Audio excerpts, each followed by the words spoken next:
tu sais, on parlait récemment de ce concept d'intelligence sociale, cette capacité à comprendre les autres et interagir efficacement avec eux.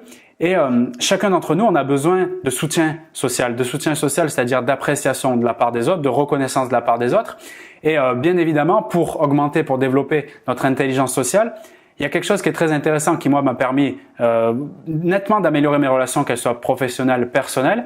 C'est d'identifier clairement, en fait, quels sont les différents types, parce qu'il y en a justement, et c'est ce que je vais te présenter là, quels sont les différents types de soutiens sociaux qu'on peut donner aux autres et qu'on peut recevoir de l'autre. Et quand tu les identifies clairement, ça te permet mieux, donc dans tes relations, de savoir, mais justement, toi, si tu veux améliorer la relation avec, par exemple, quelqu'un dans ton travail, savoir quel type de soutien lui a besoin pour pouvoir justement, toi, lui apporter cette chose-là de manière à améliorer vos relations et obtenir des choses qui peuvent t'intéresser avec ces personnes-là. Et de cette manière aussi, tu verras rapidement, toi, par rapport aux relations que tu as actuellement, les soutiens que tu reçois de la part des autres, de quelle nature ils sont, et à partir de là, de savoir si toi, tu es plus enclin si tu es plus OK avec ce type de soutien, ou plus finalement, c'est pas ce que tu reçois de la part de telle ou telle personne, c'est pas ce qui t'intéresse le plus, et tu préférais avoir un soutien d'une nature différente, et à ce moment-là, toi, pouvoir l'exprimer à l'autre en disant, tiens, voilà, moi, c'est plutôt ça que je recherche et tout, est-ce que tu peux m'apporter cette chose-là, tu vois? Et c'est beaucoup plus facile, donc, dans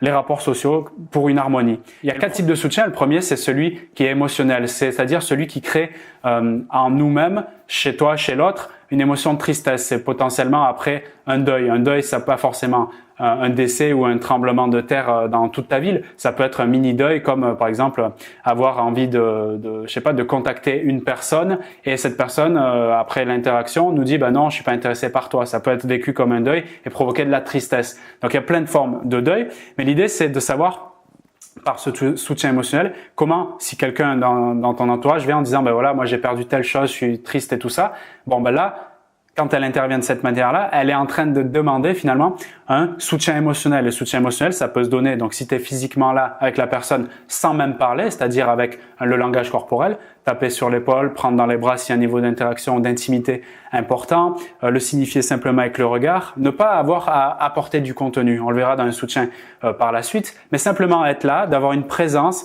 une attention, un regard, d'être là et de le signifier, ou bien d'apporter avec des mots j'entends ce que tu es en train de vivre et tout, vraiment, voilà, je suis là avec toi si tu as besoin. Donc là, c'est un soutien d'ordre émotionnel. Et tous, plus ou moins, par rapport à notre éducation, notre expérience de vie, on préférera ou non avoir et donner du soutien émotionnel. On n'est pas tous capables finalement de se mettre à ce niveau-là émotionnel. La deuxième forme de soutien, on a parlé récemment notamment dans la formation sur l'estime de soi, mais ça touche à ce besoin justement de considération, de reconnaissance. Donc c'est un besoin, un soutien d'estime. Comment concrètement matérialiser ça si justement, toi, tu vois une personne autour de toi qui fait cette demande même si elle n'est pas directe, c'est lui faire des marques d'attention, donc des renforcements positifs, c'est-à-dire des compliments qui sont sincères. Par exemple, si quelqu'un met un projet en place et qu'elle vient te le signifier, voilà, j'ai mis tel ou tel projet là, je suis excité mais j'ai un peu peur en même temps. Voilà, la personne, elle est en train de demander des soutiens d'estime. Donc, la considérer en disant, waouh, c'est incroyable ce que tu mets en place, parle-moi un peu plus, et la valider dans sa démarche. Donc ça, c'est vraiment un besoin d'estime que la personne va venir vers toi. Et toi, il est possible, et il est même fort possible, parce que c'est très humain, d'avoir beaucoup besoin de soutien au niveau de l'estime et de peu le recevoir. Mais quand on est conscient, toi, que c'est ce que tu as besoin, clairement, tu peux l'exprimer librement en disant, voilà, à telle personne qui est importante pour toi, lui dire, voilà, j'ai besoin vraiment que tu me soutiens dans ce projet en termes de considération, d'estime et tout, parce que pour moi, ça me fait vraiment du bien de savoir justement que tu valides ma tâche, etc. Et dans ce moment-là, comme tu es très clair avec ça, si la personne elle est bienveillante, etc., tu obtiendras ton soutien et ça te nourrira, ça te permettra d'aller jusqu'au bout. Donc tu vois, ça va dans les deux sens.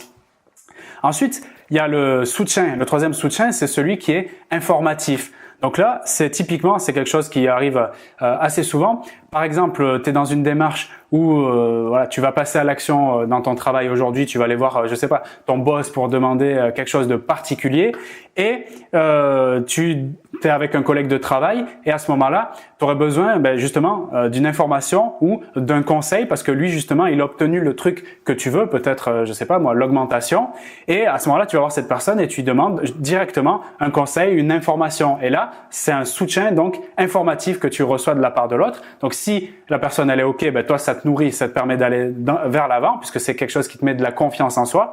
Maintenant, si t'es pas conscient de ça et que je sais pas, par exemple, tu es en difficulté suite à un deuil, il y a une tristesse qui vient en toi, et il y a quelqu'un qui vient autour de toi, c'est quelque chose qui peut arriver, et qui commence à te donner, qui te donne du contenu en fait, qui te donne de l'information, qui te donne des conseils. Voilà, ben repose-toi, il faut que tu arrêtes de pleurer, tu sais, il faut que tu sois en forme cet après-midi. Ben ces choses-là, tu vois, elles t'apportent du soutien informatif alors que tu as besoin d'un soutien émotionnel. Et tu vois là que ça colle pas. Et c'est dans ces moments-là que l'harmonie relationnelle, elle commence à être mise à mal, et il commence à avoir des difficultés. Ça peut même rentrer dans des jeux psychologiques, c'est-à-dire des jeux de pouvoir où quelqu'un va avoir raison, va avoir, tu vois, ça commence à rentrer un peu dans des jeux qui sont pas très intéressants, où on perd cette zone où on est bien ensemble, parce que justement le soutien qui a été apporté, il y a une bonne intention d'apporter du soutien, mais il répond pas à la vraie demande qui est plutôt émotionnelle, comme on l'a dit, dans la tristesse, dans un deuil, que informatif, rajouter du contenu, tu vois. Donc en gros, si tu as un ami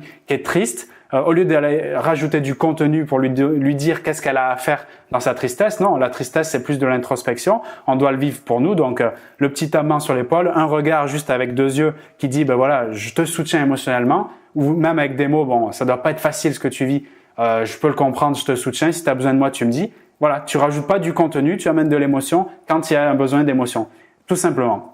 Le quatrième soutien, qui est bien sûr, comme les autres, plus ou moins important chez chaque individu, selon aussi la nature de ses relations avec les autres, c'est celui qui est matériel, ou en d'autres termes, le fait d'avoir besoin d'un coup de main ou de donner un coup de main à l'autre.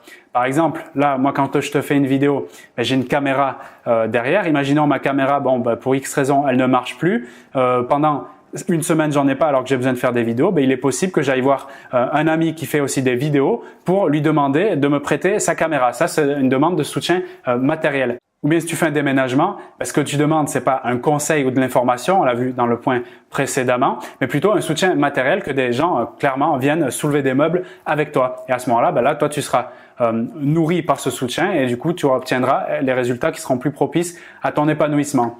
Tu vois, l'idée que je te propose dans cette vidéo, c'est de se dire, ok, je suis conscient qu'il y a plusieurs c'est pas des niveaux, mais qu'il y a plusieurs types donc de soutien que je peux recevoir et que je peux apporter. Alors d'une part, je me dis, c'est vrai que moi, je suis plus du profil, de manière générale, à recevoir, à vouloir, à demander des soutiens qui sont de l'ordre plus émotionnel. Voilà, parce que je suis un être peut-être hypersensible émotionnel, et pour moi, c'est très important de recevoir de l'aide à ce niveau-là. Même pour un déménagement, comme soutien sur le plan émotionnel, ça compte plus pour moi. Et à ce moment-là, comme je suis conscient de ça, ça c'est la première étape. Après, je peux l'exprimer aux autres avec des moyens de communication qui sont efficaces, comme des outils d'affirmation de soi, pour dire à l'autre, tiens, voilà, moi, ce qui compte le plus pour moi dans un moment comme celui-ci, c'est d'avoir un soutien qui est émotionnel, tu vois. Et à ce moment-là, tu vas, comme ton cerveau, il est en mode missile à tête chercheuse, je te le dis souvent, c'est-à-dire que quand tu envoies une information, il va aller chercher toutes les solutions qui sont les meilleures pour toi. Si tu sais que tu es quelqu'un qui a besoin de plus de soutien émotionnel, forcément, dans toutes les relations qui sont autour de toi, peu importe la nature, familiale, pro, etc., tu recevras beaucoup plus de soutien de cette nature-là plutôt que les autres. Et quand, par exemple, tu es au courant de tout ça et tu vois autour de toi qu'on t'apporte par exemple beaucoup plus de soutien informatif, en gros des gens qui viennent te donner des conseils sans cesse, alors que ce qui est important pour toi, c'est d'avoir plus de considération, donc plus d'estime, c'est-à-dire qu'on vienne valider tes projets, tes efforts, te faire des compliments pour te faire avancer plus vite, forcément ça collera un peu moins. Du coup, tu seras beaucoup plus au clair avec toi, avec ce que tu as besoin. Tu sauras les personnes qu'il faut écarter à tel moment, qu'il faut appeler, solliciter dans les moments que tu traverses. Et également, ça te permettra aussi d'identifier les autres par rapport à ces 4 types de soutien, parce qu'on en a tous besoin.